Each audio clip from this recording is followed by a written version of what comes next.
Demain, mercredi 5 octobre, le président Alassane Ouattara va présenter devant le Parlement l'avant-projet de la nouvelle constitution ivoirienne, sa toute première intervention à l'Assemblée nationale. L'opposition, elle, est d'ores et déjà contre ce projet. Elle annonce même un sit-in demain devant l'Assemblée nationale. Le ministre d'État, ministre de l'Intérieur et de la Sécurité, Ahmed Bakayoko, a échangé avec ses partis d'opposition réunis au sein de l'Alliance des forces démocratiques. Dans l'éducation nationale, la cérémonie officielle de distribution de kits scolaires a été présidée ce mardi par Dominique Ouattara, première dame de Côte d'Ivoire. C'était dans la commune de Porto. Environnement COP21, au terme d'une procédure éclair, le Parlement européen a approuvé aujourd'hui la ratification par l'Union européenne de l'accord de Paris sur le climat. Bonsoir et bienvenue. L'actualité nationale est dominée par le projet de la nouvelle constitution ivoirienne, un sujet qui va conduire demain, mercredi 5 octobre, le chef de l'État ivoirien à l'Assemblée nationale, d'où il va s'adresser à la nation. Le comité d'experts a remis au président Alassane Ouattara un avant-projet de cette nouvelle constitution le 24 septembre dernier. Nous écoutons à présent Guillaume Soro, président de l'Assemblée nationale. Le président Alassane Ouattara sera le troisième président en exercice à prendre la parole depuis le haut de la tribune de l'Assemblée nationale.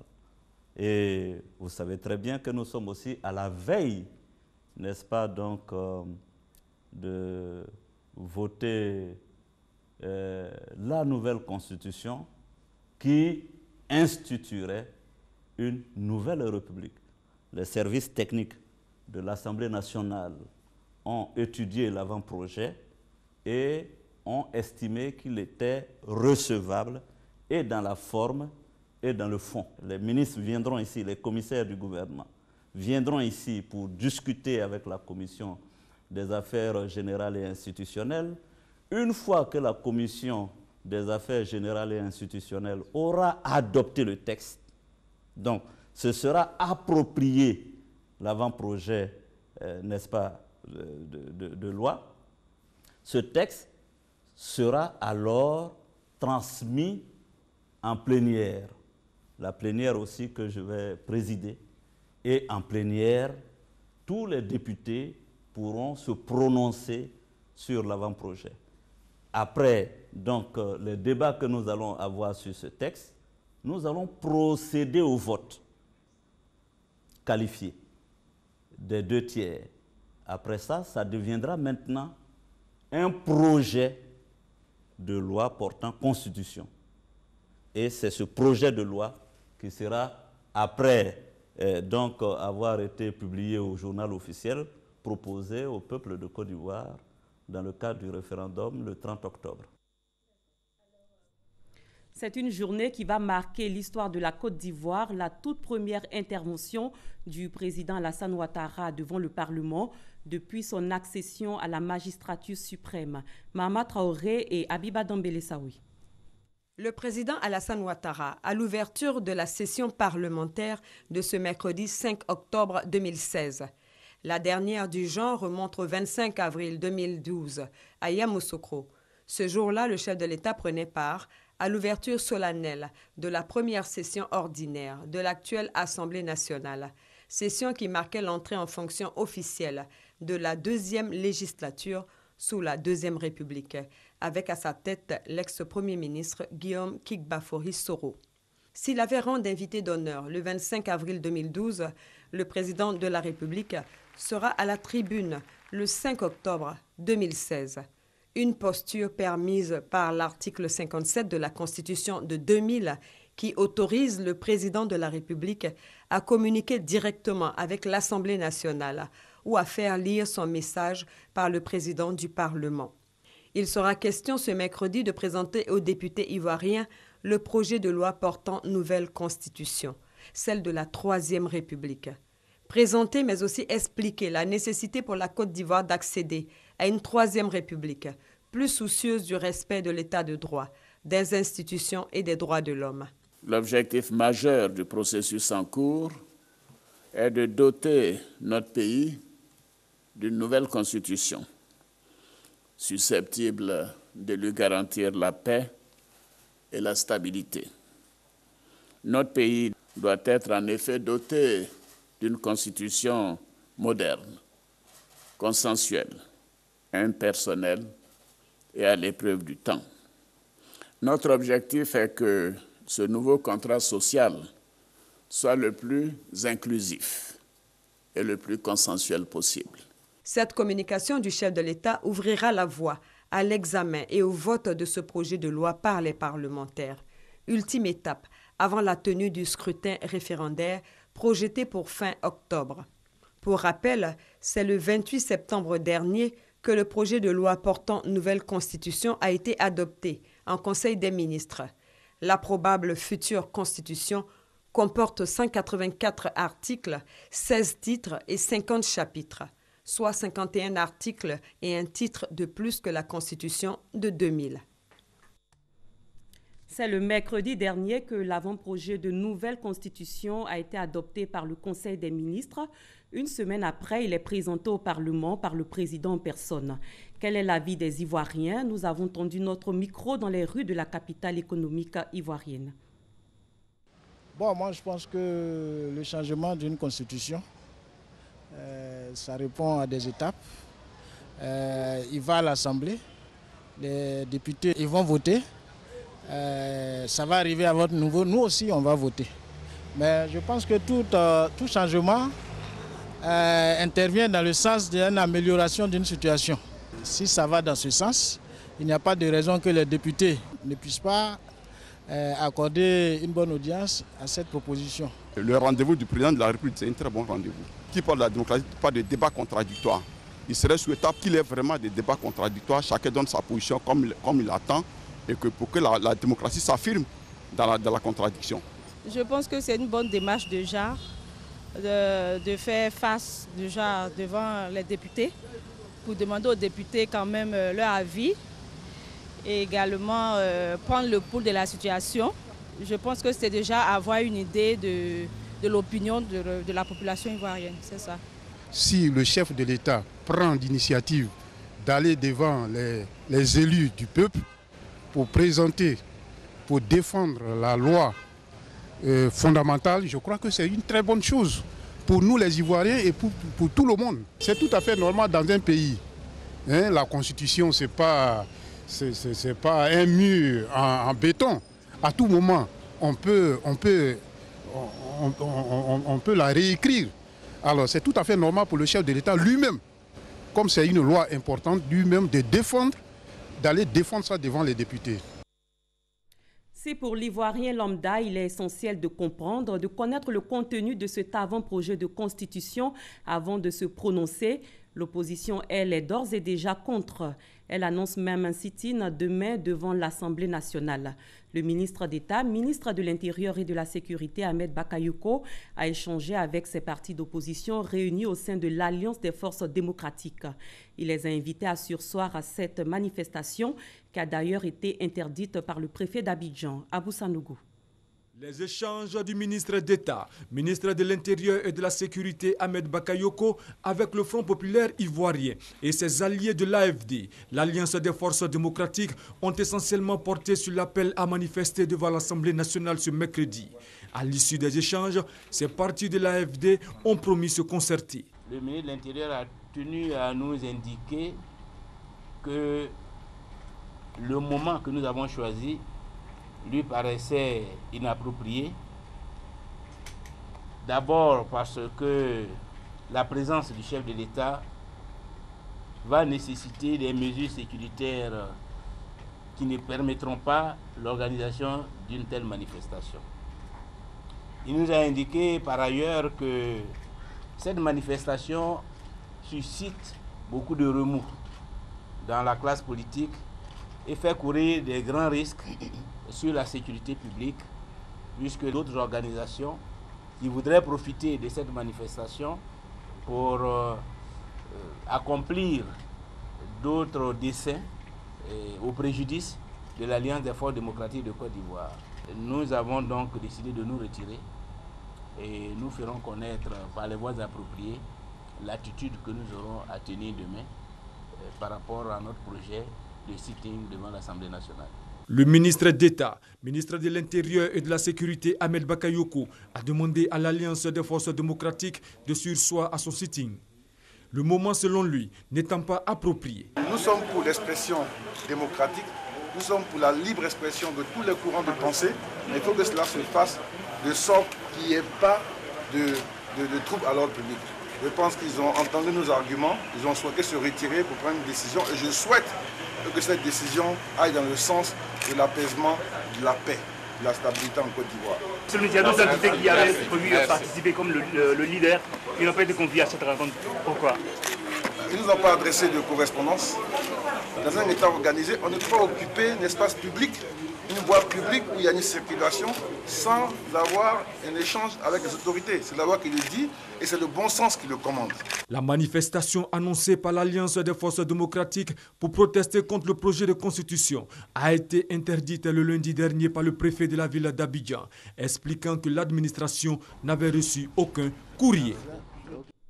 Et sachez que l'opposition réunie au sein de l'Alliance des forces démocratiques AFD vient de décider du report de son sit-in à travers un communiqué officiel après ses échanges avec le ministre d'État. Également, dans l'actualité de ce jour, le lancement officiel de la remise de kits scolaires aux élèves. La première dame ivoirienne a présidé la cérémonie dans la commune de Port-Boué. Viviane Aïma. C'est devenu une tradition au point où l'on n'envisage plus une rentrée scolaire ici en Côte d'Ivoire sans la caravane de distribution de kits scolaires de la Fondation Children of Africa. Un geste de grande générosité répété inlassablement chaque année sur l'ensemble du territoire national pour aider les élèves les plus démunis. Pour cette rentrée scolaire, encore une fois, ce sont des milliers d'écoliers qui pourront aller à l'école grâce aux fournitures et tenues scolaires offertes par la Fondation humanitaire de la Première Dame Dominique Ouattara, qui a tenu à présider personnellement ce mardi le lancement de cette caravane de remise de kits scolaires démarrée par la commune de Port-Boué. C'est le groupe scolaire Vridi Chapelle qui a abrité la cérémonie. Joie des élèves, de leurs encadreurs et de leurs parents de recevoir la Première Dame de Côte d'Ivoire.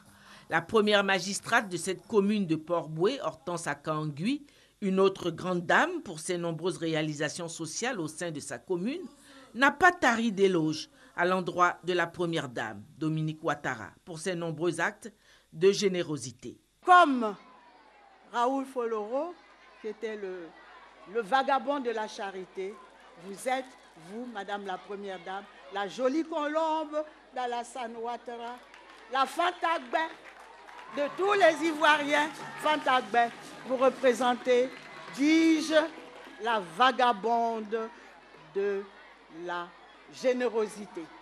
Les élèves heureux bénéficiaires ont eux aussi traduit leur reconnaissance à leur bienfaitrice. Ce matin, nous sommes heureux tout simplement parce que maman, vous êtes venue les bras chargés de nombreux cadeaux pour nous. Le moment a été choisi par les parents d'élèves du groupe scolaire pour exprimer leur soutien à la nouvelle réforme décidée par le gouvernement de l'école dans la demi-journée du mercredi. La réorganisation de la semaine de travail avec la prise en compte de la demi-journée du mercredi est un acte hautement salutaire pour nos enfants que nous, parents d'élèves, apprécions à sa juste valeur.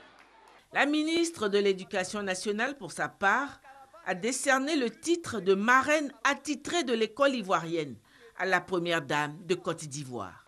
Madame la Première Dame, marraine naturelle de l'école ivoirienne, les mots sont souvent inaptes à traduire les sentiments qui nous animent. Notre immense gratitude manquerait donc d'éclat si vous ne percevez pas dans le regard de chaque élève bénéficiaire de votre générosité l'euphorie candide de joie d'enfant. Veuillez y trouver un motif de satisfaction à la mesure des services innombrables que vous rendez au système éducatif ivoirien. Les dons offerts à la commune de Port-Boué pour ses élèves les plus démunis de ces 4 groupes scolaires sont composés de 2000 cartables avec fourniture, 2000 tenues scolaires, des matériels didactiques, des équipements de bureau, des vivres pour ces cantines scolaires, soit un total de 50 millions de francs en dons divers, plus 6 millions de francs en espèces. Après Port-Boué, la caravane sillonnera plusieurs autres localités et distribuera au total 12 000 cartables avec fourniture et 12 000 tenues scolaires, a annoncé la première dame Dominique Ouattara. Pour cette année scolaire 2016-2017, ce sont 12 000 kits scolaires qui seront offerts à nos enfants à travers le pays. Ces kits sont composés de 12 000 tenues scolaires, 12 000 cartables et 12 000 fournitures complètes. Par ailleurs, certaines écoles primaires et maternelles seront équipées en matériel didactif et sportif, en jeux éducatifs et jeux d'extérieur, ainsi que des vivres et des non-vivres pour leur cantine scolaire. Au total, ce sont des dons d'une valeur de 200 millions de francs CFA qui seront offerts par la Fondation Children of Africa pour cette rentrée des classes. J'espère que cette action sera bénéfique à l'éducation de nos enfants et favorisera leur encadrement scolaire dans de bonnes conditions. Et pour finir, la première dame a souhaité une très bonne année scolaire à tous les enfants de Côte d'Ivoire. Dans l'enseignement supérieur pour cette année académique, les inscriptions prennent fin demain mercredi. De nombreux étudiants retardataires qui ont pris d'assaut ce matin l'esplanade de la scolarité de l'université Félix Houphouët-Boigny pour se mettre en règle. Mais ces inscriptions ont été interrompues par un groupe d'étudiants. Pour l'heure, les raisons sont inconnues. Les autorités restent toutefois fermes. La date du 5 octobre est maintenue pour clore les inscriptions. Tout étudiant non inscrit après ce délai ne fera plus partie de l'effectif de l'université Félix Houphouët-Boigny. Écoutons à présent le vice-président de l'université. L'inscription dont on parle, c'est l'inscription 2014-2015. Nous avons déjà fait une année. Donc, si on arrête le 5 octobre, quelqu'un ne peut pas venir dire « Ah oui, bon, je n'étais pas prêt », que chacun de nous prenne ses responsabilités, les dispositions nécessaires. S'il faut rester jusqu'à minuit, on restera jusqu'à minuit pour que ceux qui ont envie vraiment de s'inscrire puissent s'inscrire. Passé la date du 5, on ne prendra en compte que ceux qui sont inscrits dans notre établissement. La plateforme qui a été mise en place, si vous arrivez au guichet, en l'espace de 2 ou 3 minutes, vous avez fini votre inscription. Le gouvernement ivoirien situe ses priorités pour 2017. Le projet de budget a été exposé dans ses grandes lignes. Les investissements pour les services de base sont en pole position. Ce projet de budget s'équilibre en recettes et en dépenses à hauteur de 6 501,4 milliards de nos francs. Noël Niagnou. Le projet de budget 2017 est connu depuis ce mercredi 29 septembre. Il s'équilibre en recettes et en dépenses à 6 501,4 milliards de francs CFA. Le Conseil des ministres l'a adopté. Reste à l'Assemblée nationale en décembre, conformément aux dispositions en la matière, de lui donner son onction et il deviendra ainsi la loi des finances 2017. Le gouvernement lui assigne une mission essentielle. Dans ce projet de budget pour l'année 2017, l'accent a été mis sur l'accroissement de l'offre de services de base. Sur cette base, des priorités sont soulignées. L'amélioration du système de santé, l'amélioration du système éducatif, l'amélioration des infrastructures socio-économiques de base et bien entendu, nous avons aussi mis un accent fort sur les questions liées à la sécurité. Pour exécuter ces priorités et contribuer ainsi à l'amélioration des conditions de vie des populations, ce budget sera financé à hauteur de 3 345 milliards de francs CFA par les recettes fiscales représentant 51,5% du budget. Il est en hausse de 11,4%. Les autres poches de financement sont les recettes non fiscales, 134,7 milliards de francs CFA. Les recettes affectées, 541,3 milliards. Quant aux emprunts sur le marché monétaire et financier, ils sont de l'ordre de 1227,1 milliards. Enfin, l'appui budgétaire ou financement extérieur, il est de 1252,8 milliards de francs CFA. Les assises du Congrès postal universel se poursuivent à Istanbul, en Turquie. La conférence ministérielle a planché sur les mécanismes qui devraient permettre aux postes d'être encore plus utiles. Le ministre ivoirien de l'économie numérique et de la Poste est intervenu aujourd'hui à la tribune. Le point de Michel Digré, notre envoyé spécial à Istanbul. Quel rôle la Poste pourrait jouer dans un monde en pleine mutation? C'est autour de cette problématique que les représentants gouvernementaux et dirigeants postaux des 192 pays membres de l'Union postale universelle ont focalisé leurs réflexions. À la tribune de cette conférence ministérielle, le chef de la délégation ivoirienne Bruno Koné ébauche quelques pistes de solutions. Nous sommes certains qu'à l'issue des échanges en cours, nous réussirons ensemble à définir une poste encore plus orientée vers les solutions numériques qui sont devenues incontournables, mais également une poste de plus en plus active dans la promotion de l'inclusion financière, dans le rapprochement entre l'administration et les administrés, dans la fourniture de prestations de services utiles aux citoyens, dans leur cadre de vie de tous les jours. Le ministre Bruno Koné partage également l'expérience de la Côte d'Ivoire en matière de réforme du secteur de la poste. En Côte d'Ivoire, le secteur postal fait l'objet d'une attention particulière de la part de l'État et du gouvernement. Cela s'est traduit, entre autres, par l'adoption d'une nouvelle loi postale qui encadre la libéralisation de fait de l'activité postale et réglemente la compétition dans les secteurs. Cela s'est traduit également par les importantes dispositions prises pour permettre à la société d'État, la Poste de Côte d'Ivoire, qui est l'opérateur désigné et qui assure dans le même temps le service universel postal, de jouer plus pleinement et plus efficacement le rôle qui est le sien dans ce nouvel environnement postal. L'Union postale universelle, dans sa stratégie 2017-2020, entend faire en sorte que l'industrie postale serve au mieux les intérêts des populations tout en étant un moteur de développement économique. Ici en Côte d'Ivoire, en marge des préparatifs de la visite du président Alassane Ouattara au Parlement, le président de l'hémicycle a eu une rencontre avec Ramayad, candidate à la présidentielle en France. Alexis Ouedraogo. Ramayad, candidate à l'élection présidentielle française, était ce mardi au Parlement ivoirien. Elle est venue présenter sa vision du partenariat France-Côte d'Ivoire.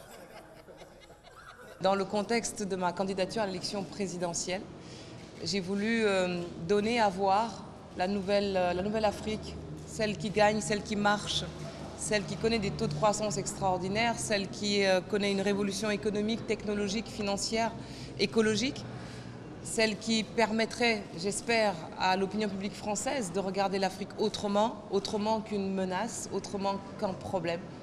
Et donc c'est la raison pour laquelle cette visite est ponctuée de pas mal de rencontres avec la société civile, notamment les femmes très actives dans les sociétés innovantes, les créateurs d'entreprises, de start-up, qui sont nombreuses à innover ici en Côte d'Ivoire et à symboliser, à incarner cette révolution technologique.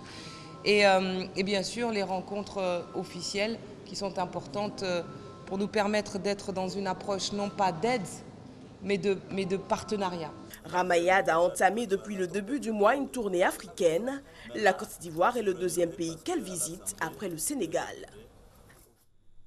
Un mot de construction. Comment mettre fin au désordre dans le secteur du foncier urbain? Quelles solutions durables face aux constructions anarchiques? Le ministre de la Construction et de l'Urbanisme a entrepris un travail de recensement des terrains à Abidjan et aux alentours, des terrains en cours de viabilisation qu'il est allé visiter. Éric Goury. Des terrains viabilisés pour favoriser le développement de la Côte d'Ivoire, un projet du ministère de la Construction et de l'Urbanisme qui va réglementer le secteur du foncier urbain. Ce secteur enregistre des lotisseurs informels qui sont chaque fois au centre de nombreux scandales. Ils cèdent le même terrain à plusieurs personnes, créant des litiges fonciers interminables. Ces situations n'honorent pas la Côte d'Ivoire. C'est pour permettre aux Ivoiriens d'être propriétaires de terrains à moindre coût et de façon légale que l'État de Côte d'Ivoire a pris ses responsabilités. Les cadres moyens, les hauts cadres auront besoin en tout cas d'un site pour bâtir leurs habitats. les milliers d'ouvriers auront besoin aussi de terrain pour réaliser donc leurs habitats.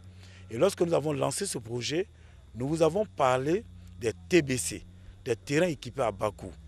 L'une des préoccupations des journalistes était de se dire, est-ce que des terrains totalement viabilisés peuvent être accessibles à tous les Ivoiriens? Oui, vous constatez sur tous les plans d'urbanisme que des sites sont prévus pour les Ivoiriens moyens. Des parcelles autour d'Abidjan ont été répertoriées pour ce projet de développement. Ce sont entre autres les zones de Bassam, de Benjerville, d'Alipé et de l'autoroute du Nord. 37 entreprises sont recrutées pour la mise en œuvre du projet. Nous avons pour mission de viabiliser ce site, c'est-à-dire apporter de l'eau, de l'électricité, le téléphone, bitumer les voiries, de sorte à ce que ce soit une ville. Je veux dire, on livre une ville sans maison, en quelque sorte. Les autorités ivoiriennes ont pris soin de régler la question des droits coutumiers. Ainsi, les familles détentrices des droits des sites concernés sont payées au mètre carré. Depuis le mois de septembre, la petite saison des pluies a commencé et il pleut plus que d'habitude. Les météorologues précisent que cela est dû au phénomène climatique El Niño. C'est aussi un rattrapage de pluie par rapport à la grande saison pluvieuse d'avril à juillet dernier qui a connu un déficit. Ami Sissoko. Depuis la mi-septembre, les parapluies ont refait surface. Dimanche dernier, Abidjan a enregistré 35 mm de pluie, Dimboko 31 et Yamsoko 30 mm selon les données de la Direction de la météorologie nationale. Une pluviométrie abondante en cette petite saison de pluie que la population a du mal à comprendre. Par le passé, on n'avait que de fines gouttes qui tombaient, on disait les petites saisons de pluie. On a comme l'impression qu'il pleut plus que la grande saison de pluie. On ne comprend rien dans ce changement. Avant, il ne pleuvait pas en octobre. Il y a un bouleversement climatique, si on peut le dire comme ça. Cette situation n'est pas faite pour déplaire à certains. Moi, je trouve qu'à l'air, il pleut, là, ça me plaît. Parce qu'on n'a pas eu manger. Jusqu'à ces 2 jours-là, quand il pleut un peu, la banane là, vient de donner un peu, avec du riz. Chez moi, il n'y a pas de changement. Pour les météorologues, l'abondance des précipitations en cette petite saison des pluies est due à un phénomène climatique mondial, El Niño. Il apparaît tous les 3 à 7 ans entre Noël et le mois d'avril sur les côtes d'Amérique du Sud. El Niño se manifeste par une augmentation anormale de la température de la surface de la mer dans les zones du Pacifique et du golfe de Guinée. Conséquence, déficit ou excédent de pluie. Au niveau de la Côte d'Ivoire, nous avons été influencés d'une part négativement par ce phénomène-là en créant un déficit pluviométrique pendant la grande saison des pluies. Et aujourd'hui, nous constatons que ce déficit-là est en train de se rattraper dans la petite saison des pluies. Le fait que nous nous trouvons actuellement dans une situation pluvieuse, il faut retenir que c'est une situation normale. Par le phénomène d'El Niño, nous nous trouvons dans la situation de la petite saison pluvieuse dont les effets ont les mêmes caractéristiques que lorsqu'on se retrouve dans la grande saison des pluies. Et ce sont ces conséquences que nous subissons actuellement, notamment sur les régions littorales. Cette année, la Côte d'Ivoire connaît un déficit pluviométrique d'environ 30%. Les zones les plus touchées sont le sud, le centre et l'est. L'est connaît un déficit pluviométrique d'environ 28% de Bounaïka, Anibeleko, Bonduko, etc. La zone de Demboko, Yamsoko, Gagnoua, on a environ un déficit pluviométrique d'environ 22%. C'est-à-dire dans la zone de Adiaké, Abidjan, Sassandra, San Pedro, Tabou, nous avons connu entre mai, juin, juillet, août, un déficit pluviométrique environ 33%. En revanche, le nord-ouest et le centre-ouest ont connu un excédent pluviométrique de 24 et 28%. Les conséquences socio-économiques des déficits pluviométriques sont nombreuses. Cette baisse de la pluviométrie va également entraîner une baisse de la production agricole à la récolte au cours de cette année 2016, semblable à la situation de l'année dernière. La température a augmenté d'environ 0,7 degrés au niveau national et cela va engendrer un dessèchement des cours d'eau. Mais il peut y avoir effectivement des perturbations dans la production électrique La fin de cette petite saison des pluies en novembre marque le début de la grande saison sèche. Mais avec l'influence climatique, les débuts et les fins des saisons peuvent varier selon les météorologues. À l'étranger, l'ouragan Matthew s'est abattu sur le sud-ouest d'Haïti avec des vents à 230 km à l'heure. Le bilan est pour l'heure de 2 victimes. Les inondations ont forcé des milliers d'habitants à évacuer dans un pays totalement démuni. Le Parlement européen a approuvé aujourd'hui à une large majorité la ratification par l'Union européenne de l'accord de Paris sur le climat, cela au terme d'une procédure éclair qui va permettre une entrée en vigueur imminente du texte mondial de lutte contre le réchauffement climatique. L'Union européenne revient de loin, encore en proie à de profondes divisions internes il y a quelques semaines. Elle approuve finalement ce 4 octobre l'accord de Paris sur le climat. Avec 610 voix pour et 38 contre, l'Union européenne s'inscrit à la bonne école du changement climatique. Signé par 191 parties à l'issue de la COP21 à Paris en décembre 2015, l'accord vise à contenir l'élévation de la température moyenne de la planète en dessous de 2 degrés Celsius par rapport au niveau pré-industriel. Pour entrer en vigueur, il doit être ratifié par 55 parties représentant au moins 55% des émissions globales de gaz à effet de serre. 62 pays parmi lesquels la Chine, les États-Unis et récemment le Brésil et l'Inde l'avaient ratifié.